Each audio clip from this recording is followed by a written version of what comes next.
올해 부동산 시장은 온탕과 냉탕을 오가며 그야말로 롤러코스터를 탔는데요. 연초부터 똘똘한 한 채 쏠림 현상이 계속된 가운데 박원순 서울시장의 용산 여의도 통계발 발언까지 겹치면서 올해 서울 집값 상승률은 10년 만에 최고치를 갈아치우기도 했습니다. 하지만 9.13 대책 이후 잠잠한 모습인데요. 집값의 급격한 상승세와 또 이를 잠재우기 위한 정부의 연이은 규제로 어수선했던 올해 부동산 시장을 이지한 기자가 정리했습니다. 올해 9월 서울 집값 상승률은 1.25% 오르며 10년 만에 사상 최고치를 갈아치웠습니다.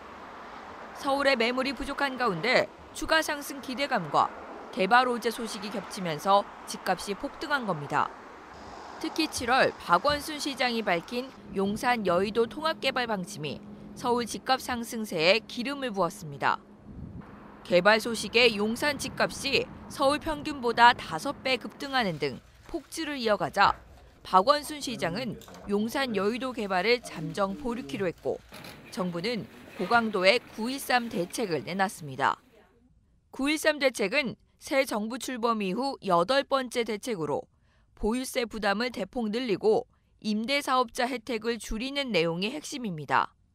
올해 1년은 정부가 규제를 강화해서라도 투기를 근절하고 실수요 중심으로 주택시장을 재편하겠다라고 하는 의지를 굉장히 강하게 재확인한 시기라고 할 수 있고요.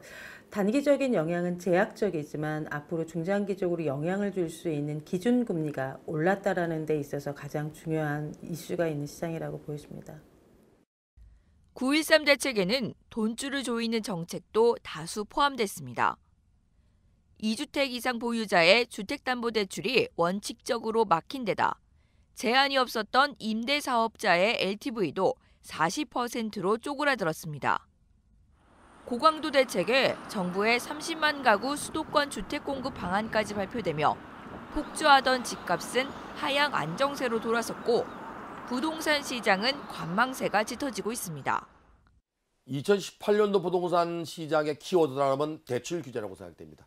9.13 대책이 크게 두 가지로 말씀드릴 수 있는데요. 하나는 종합부동산세 인상. 이건 2019년도 12월에 부과됩니다. 그러나 1가구 1주택, 주택이 있는 사람에게는 모두 규제 지역에도 대출을 규제한 게 부동산 시장을 꺾지 않았나. 이게 가장 큰 이슈라고 생각이 되고요. 정부는 지난 19일 3기 신도시 후보지로 경기도 남양주와 하남, 인천 계양, 과천을 선정하고 총 30만 가구의 주택을 공급하겠다고 밝혔습니다.